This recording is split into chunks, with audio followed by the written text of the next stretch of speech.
everyone. Today we will discuss about phosphorus halides. So आज हम two types के phosphorus halide पढ़ने जा रहे हैं. हमारा फर्स्ट वन है phosphorus ट्राइक्लोराइड जो कि लिखा जाता है केमिकली एज PCl3.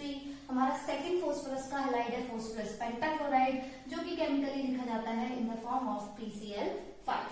अब बात कर लेते हैं इनके स्ट्रक्चर की. तो मैं आपको इसके स्ट्रक्चर ड्रॉ करके दिखा देती हूँ अभी. सो PCl3 का स्ट्रक्चर है ये,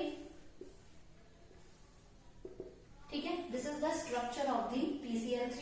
यहाँ पे आपका जो फोस्फरस है इस PCl3 में उसकी जो हाइब्रिडाइजेशन है वो क्या है, आपकी sp3 हाइब्रिडाइजेशन है.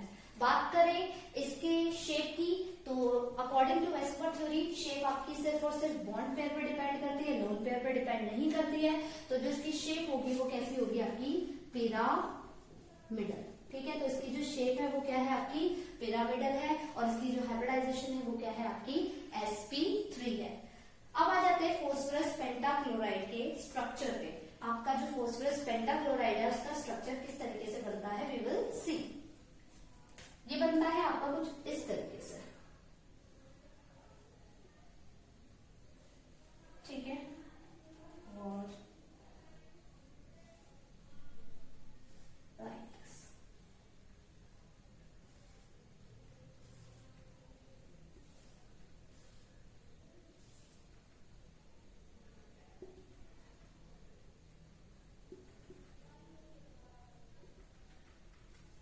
ठीक है. तो this is the structure of the PCl5. बात कर लेते हैं इसके बॉन्ड एंगल्स की. तो यहाँ पे जो बॉन्ड एंगल होता है इसमें ये 120 डिग्री का होता है, ठीक है. और आपकी इस बॉन्ड और इस बॉन्ड में जो एंगल होता है बॉन्ड एंगल वो होता है कितने का, 90 डिग्री का, ठीक है. तो जो आपकी जो वर्टिकल बॉन्ड है इनको हम क्या बोलते हैं, एक्सियल बॉन्ड बोलते हैं, ठीक है. और आपकी जो ये ट्रायंगल फॉर्म में मैंने ब्लैक कलर से रिप्रेजेंट करके दिखाई है, ये आपकी कौन सी बॉन्ड है, इक्विटोरियल बॉन्ड है. क्लियर हो गया. और अब बात कर लेते हैं इसकी हाइब्रिडाइजेशन की. तो इसकी जो हाइब्रिडाइजेशन होती है वो होती है sp3d. बात करें इसकी शेप की तो आपको क्या दिख रहा है, यहाँ पे ट्राइंगल सा दिख रहा है ना. और अगर मैं इसको डॉटेड लाइन से इस तरीके से ज्वाइन करूं और सिमिलरली नीचे भी इस बॉन्ड को इस बॉन्ड से, इस बॉन्ड को इस बॉन्ड से और इस बॉन्ड को इस बॉन्ड से ज्वाइन करूं तो एक पिरामिड ऊपर मिलेगा और एक पिरामिड हमें क्या मिलेगा, नीचे मिलेगा. तो जो इसकी शेप होगी वो क्या होगी, आपकी ट्राइगोनल बाय पिरामिडल, ठीक है.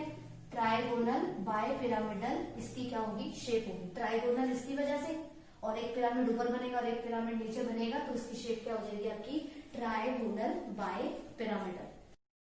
आपसे PCl5 का जो ये स्ट्रक्चर है इसमें आपसे एक क्वेश्चन पूछ लिया जाता है. वो क्या क्वेश्चन है, क्या इसमें जो आपकी 5 PCl बॉन्ड है, जो आपकी 5 PCl बॉन्ड्स हैं आपके PCl5 स्ट्रक्चर के अंदर, क्या वो सारी की सारी बॉन्ड्स इक्विवेलेंट हैं? So the answer is no. आपकी जो ये 5 PCl बॉन्ड्स है आपके स्ट्रक्चर में ये इक्विवेलेंट नहीं है. आपकी जो एक्सियल बॉन्ड होती है उनकी जो लेंथ है वो इक्वेटोरियल बॉन्ड से क्या है, ग्रेटर है. रीजन क्या है, आपकी जो ये 2 एक्सियल बॉन्ड्स है, दैट इज 2 PCl बॉन्ड्स है, these are suffered by 3 bond pair repulsion, ठीक है. और आपकी जो ये 3 इक्वेटोरियल बॉन्ड्स है these are suffered by 2 bond pair repulsion. तो आप बताइए दोनों में से ज्यादा बॉन्ड पेयर रिपल्जन को किसने एक्सपीरियंस किया है, आपकी एक्सियल बॉन्ड ने, है ना. तो जिसने ज्यादा रिपल्जन को एक्सपीरियंस किया है उसकी बॉन्ड लेंथ क्या होगी, ज्यादा होगी. और जिसने कम बॉन्ड पेयर रिपल्जन को एक्सपीरियंस किया है उसकी बॉन्ड लेंथ क्या होगी, कम होगी, ठीक है. तो आपकी एक्सियल बॉन्ड लेंथ ज्यादा है और इक्वेटोरियल बॉन्ड लेंथ क्या है, आपकी कम है, ठीक है. तो आपकी PCl5 का जो स्ट्रक्चर है उसमें आपकी ऑल 5 PCl बॉन्ड जो है वो आपकी इक्विवेलेंट नहीं है. क्यों इक्विवेलेंट नहीं है, because the axial bond pairs suffer more repulsion as compare to the equatorial bond pairs. Clear हो गया आपको? So this was your NCERT question. मैंने आपको यहाँ पे इस क्वेश्चन को कवर कर दिया है। Let's talk about the preparation of the phosphorus halides. Okay, first of all we will see the preparation of phosphorus trichloride. तो फॉस्फरस ट्राइक्लोराइड आपका किस तरीके से प्रिपेयर होता है?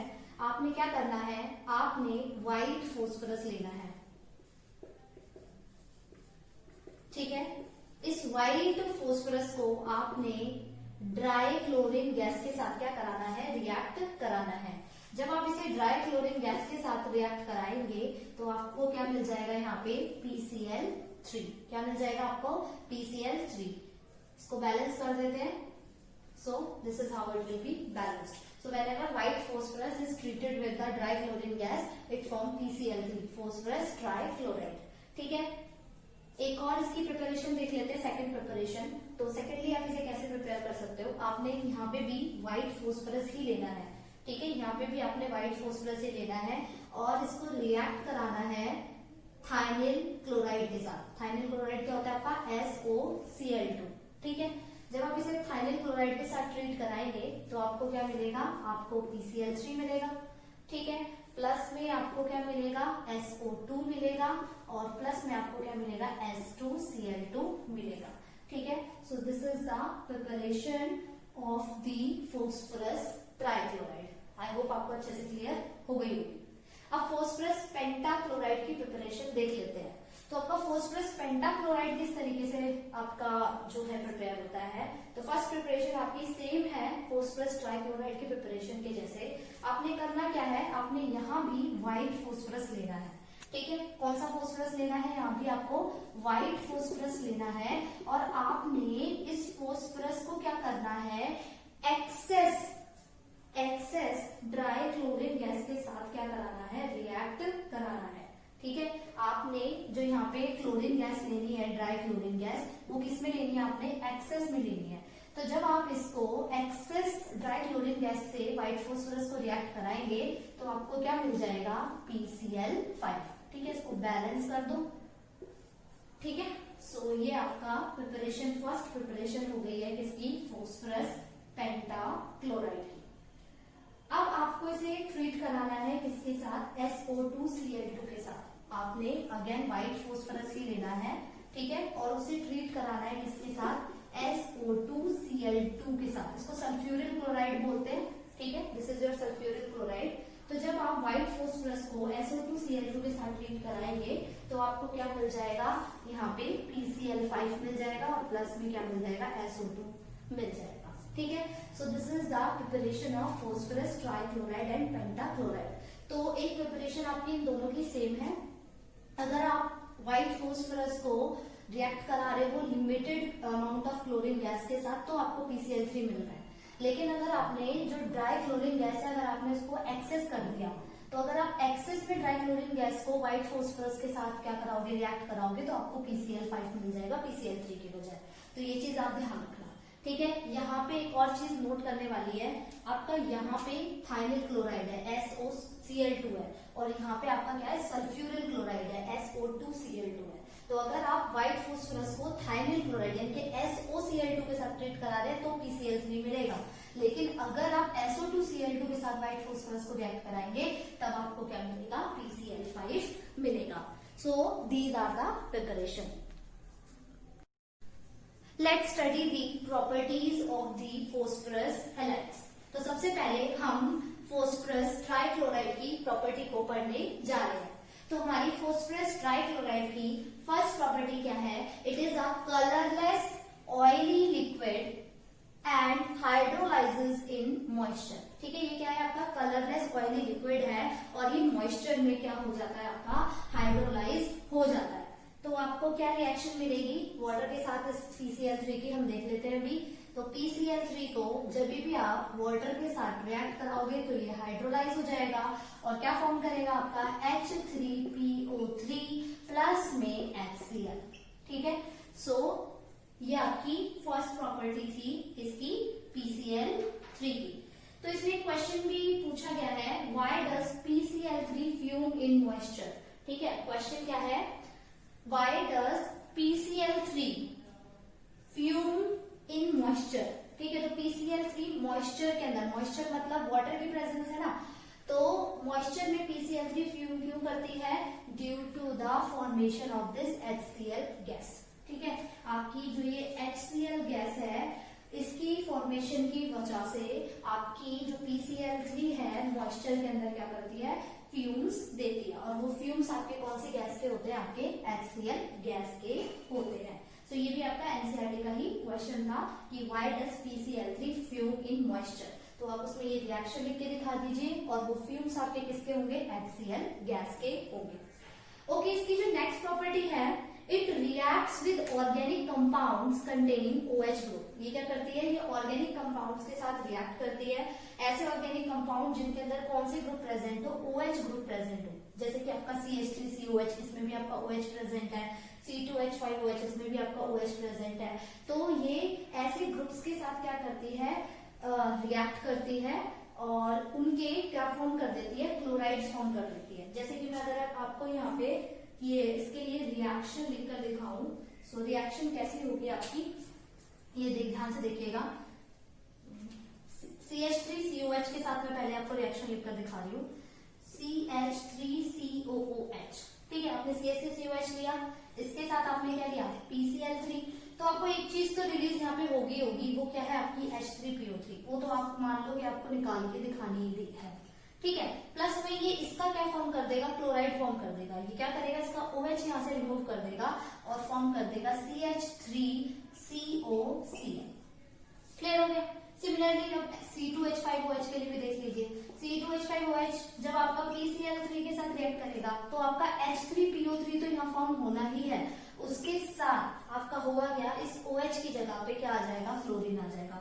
मतलब जो आपके ऑर्गेनिक कंपाउंड्स जिनके अंदर क्या प्रेजेंट होते हैं? आपके OH ग्रुप प्रेजेंट होते हैं, उनके OH ग्रुप को रिमूव करके PCl3 क्या लगा देता है? क्लोरीन लगा देता है, ठीक है। और आपका क्या फॉर्म कर देता है? इनऑर्गेनिक कंपाउंड के क्लोराइड को फॉर्म कर देता है, ठीक है। सो ये आपकी सेकेंड प्रॉपर्टी थी किसकी? फॉस्फरस ट्राइक्लोराइड की।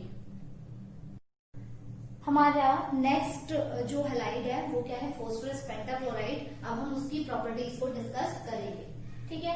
सो इसकी फर्स्ट प्रॉपर्टी क्या है? It is a yellowish white powder. ये येलोइश व्हाइट पाउडर होता है, एंड इन मॉइस्चर आपका ये भी क्या हो जाता है? हाइड्रोलाइज हो जाता है। तो सबसे पहले ये क्या देता है? आपका POCl3, और उसके बाद ये किसमें कन्वर्ट हो जाता है? आपका H3PO4 में कन्वर्ट हो जाता है, ठीक है। तो मैं आपको इसकी रिएक्शंस जो है वो लिखकर दिखा देती हूँ क्या क्या मिलेगा। तो जब आप PCl5 को वाटर के साथ ट्रीट कराते हैं, ठीक है, तो ये क्या फॉर्म करता है? पहले POCl3 फॉर्म करेगा, और आपका क्या फॉर्म करेगा? HCl फॉर्म करेगा, ठीक है। जब आपका जो यहाँ पे POCl3 फॉर्म हुआ है, ये आपका रिएक्ट करेगा फिर से वाटर के साथ, तो आपको क्या मिल जाएगा? यहाँ पे H3PO4 फॉस्फोरिक एसिड, और प्लस में क्या मिल जाएगा? HCl, ठीक है। तो आपका फॉस्फरस पेंटाक्लोराइड जब भी वाटर के साथ रिएक्ट करता है तो सबसे पहले तो वो POCl3 में कन्वर्ट होता है, और POCl3 के बाद फाइनली किसमें कन्वर्ट हो जाता है? H3PO4 में। अगर आप अपनी PCl3 की जो प्रॉपर्टी है उसके साथ इस प्रॉपर्टी को कंपेयर करो तो वहां पे H3PO3 फॉर्म हो रहा था, लेकिन जब आपका PCl5 वाटर के साथ रिएक्ट कर रहा है यहाँ पे, तो वो क्या फॉर्म कर रहा है? H3PO4, और HCl उसमें भी प्रोड्यूस हो रहा था, और HCl आपका इसके अंदर भी क्या हो रहा है? प्रोड्यूस हो रहा है। तो ये चीज ध्यान रखिएगा। तो उसमें डायरेक्टली PCl3 को जब आपने वाटर के साथ डायरेक्टली ट्रीट कराया था तो आपको H3PO3 और HCl मिला था, लेकिन इस केस में जब आपने वाटर के साथ इसको ट्रीट कराया तो सबसे पहले आपको POCl3 मिला, उसके बाद आपको H3PO4 मिला है, ठीक है। अब इसकी नेक्स्ट प्रॉपर्टी देख लेते हैं, reaction of heat. Reaction of heat क्या है? जब भी आप PCl5 को क्या करते हैं? हीट करते हैं, ठीक है। जब भी आप इसे क्या करते हो? हीट करते हो, तो ये क्या फॉर्म कर देता है? आपका PCl3 फॉर्म कर देता है, और प्लस में क्या फॉर्म कर देता है? आपका Cl2 को फॉर्म कर देता है। तो ये आपकी इसकी नेक्स्ट प्रॉपर्टी थी, ओके। हमारी इसकी नेक्स्ट प्रॉपर्टी है वो क्या है? It react with organic compounds containing OH group. तो जैसे कि आपका PCl3 भी organic compounds containing OH groups के साथ रिएक्ट कर रहा था, सिमिलरली आपका PCl5 भी क्या करता है? Organic compound containing OH group के साथ रिएक्ट करता है, ठीक है। तो मैं इसकी रिएक्शन आपको यहाँ पे लिखकर दिखा देती हूँ। सो PCl5 जब आपका रिएक्ट करेगा CH3COH से, ठीक है, और एक बार से हमें रिएक्ट कराना है किसके साथ, C2H5OH को PCl5 के साथ क्या कराना है, रिएक्ट कराना है। तो जब हम इसको इसके साथ क्या कराएंगे, रिएक्ट कराएंगे, तो मुझे इसकी क्लोराइड्स मिल जाएंगे, ठीक है। तो क्या मिलेगा मुझे यहाँ पे, ये OH यहाँ पे रिमूव हो जाएगा और Cl आ जाएगा, तो हो जाएगा ये क्या, CH3COCl, प्लस में ये देगा PuCl3 और प्लस में ये क्या देगा, HCl। सिमिलरली इस केस में ये OH की जगह क्या मिल जाएगा आपको, Cl मिल जाएगा, ठीक है, प्लस में PuCl3 और प्लस में क्या मिलेगा आपको, HCl, ठीक है। So these are the product when your PCl5 is treated with the OH group containing organic compounds, ठीक है। अगर आप इसको कंपेयर करना चाहो किसके साथ, आपकी PCl3 की प्रॉपर्टी के साथ, तो उसमें क्या फॉर्म हो रहा था आपका, क्लोराइड, ये तो फॉर्म हो रहा था, लेकिन उसके अंदर PuCl3 की जगह आपका क्या फॉर्म हो रहा था, H3PO3 फॉस्फोरस एसिड फॉर्म हो रहा था। लेकिन इसके अंदर आपको क्या मिल रहा है, PuCl3 और HCl ये मिल रहा है। तो ध्यान रखिएगा दोनों में ये डिफरेंस है। अदरवाइज क्लोराइड तो ये ऑर्गेनिक कंपाउंड को क्लोराइड में तो ये दोनों ही कन्वर्ट कर रहे हैं, ठीक है। अब इसकी नेक्स्ट प्रॉपर्टी देख लेते हैं। इसकी नेक्स्ट प्रॉपर्टी क्या है, reaction of finally divided metals on heating with PCl5। यानी कि अगर आप इसकी रिएक्शन कराते हैं फाइनली डिवाइडेड मेटल्स के साथ और उसे हीट कराते हैं किसके साथ, PCl5 के साथ, तो हमें क्या मिलेगा, वी विल सी। जैसे कि मैंने यहाँ पे ले लिया है सिल्वर, ठीक है। सिल्वर को अगर आप PCl5 के साथ क्या कराएंगे, ट्रीट कराएंगे, तो आपको क्या मिलेगा यहाँ पे, AgCl, आपको मिलेगा क्या, AgCl, प्लस में आपको क्या मिलेगा, PCl3, ठीक है। सिमिलरली अगर आप सिल्वर की जगह क्या ले लेते हैं, टिन ले लेते हैं, टिन को PCl5 के साथ रिएक्ट कराएंगे तो आपको क्या मिलेगा, SnCl4 और प्लस में आपको मिलेगा PCl3, ठीक है। तो आपके जो फाइनली डिवाइडेड मेटल्स हैं जब भी PCl5 के साथ क्या करते हैं, रिएक्ट करते हैं, तो वो क्या करते हैं, वो कन्वर्ट हो जाते हैं आपके मेटल्स इसमें, क्लोराइड्स में, ठीक है। तो ये जो आपको यहाँ पे मिला ये सिल्वर का क्लोराइड है और ये जो नीचे SnCl4 है ये आपका क्या है, टिन का क्लोराइड है, ठीक है। सो ये आपकी प्रॉपर्टीज थी किसकी, फॉस्फोरस पेंटा क्लोराइड की। आपको अच्छे से आई होप क्लियर हो गई होगी। ओके क्लास, हमारा एक एनसीईआरटी का क्वेश्चन है। क्वेश्चन क्या है, right a balanced equation for the hydrolytic reaction of PCl5 in heavy water, ठीक है। तो इसके लिए आपको एक बैलेंस्ड इक्वेशन लिखकर दिखानी है। तो हम इस इक्वेशन को लिखेंगे by understanding it with the equation of PCl5 with water.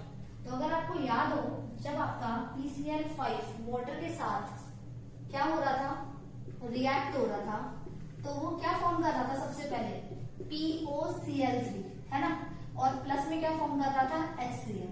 और जब आपका ये POCl3 वाटर के साथ रिएक्ट हुआ था दोबारा से, तो ये फोस्फोरिक एसिड H3PO4 प्लस में ये क्या फॉर्म कर रहा था, आपका HCl। तो सिमिलरली आपने जो रिएक्शन वाटर के लिए कराई है, सिमिलरली आपने PCl5 की रिएक्शन जो है हैवी वाटर के लिए भी करानी है, सेम इसी तरीके से। हैवी वाटर के लिए आप किस तरीके से लिखोगे, मैं लिख के दिखाती हूँ। आपने करना नहीं है H, आपने करना क्या है, आपने H की जगह पे सिर्फ और सिर्फ D लिख देना, ठीक है। तो C PCl5 प्लस D2O, तो क्या मिलेगा आपको, POCl3 प्लस में DCl, ठीक है। अब जो आपका ये जो POCl3 है, ये फर्दर जब आपका D2O के साथ रिएक्ट करेगा तो ये क्या फॉर्म करेगा, आपका D3PO4 प्लस में DCl, ठीक है, एज सिंपल एज दैट। तो जो आपकी PCl5 की वाटर के साथ रिएक्शन थी, सेम उसी तरीके से आपने PCl5 की रिएक्शन विद हैवी वाटर करनी है। दोनों में डिफरेंस बस इतना कर देना, H की जगह पे क्या लिख देंगे, D। H2O आपका वाटर होता है और D2O आपका क्या होता है, हैवी वाटर होता है। क्लियर है। सो ये भी आपका एनसीईआरटी का क्या था, क्वेश्चन था। आई होप आप लोगों को मैंने आज जितना भी कराया, क्या क्या कराया हमने, जैसे कि हमने किया है आज फॉस्फोरस के हैलाइड्स के बारे में पढ़ा है, ठीक है। हमने उनके स्ट्रक्चर के बारे में देखा है, उनकी प्रॉपर्टीज के बारे में देखा है, और कुछ हमने क्वेश्चंस भी लिए हैं एनसीईआरटी के। सो यह सब आपको अच्छे से क्लियर हो गया होगा। Thank you class.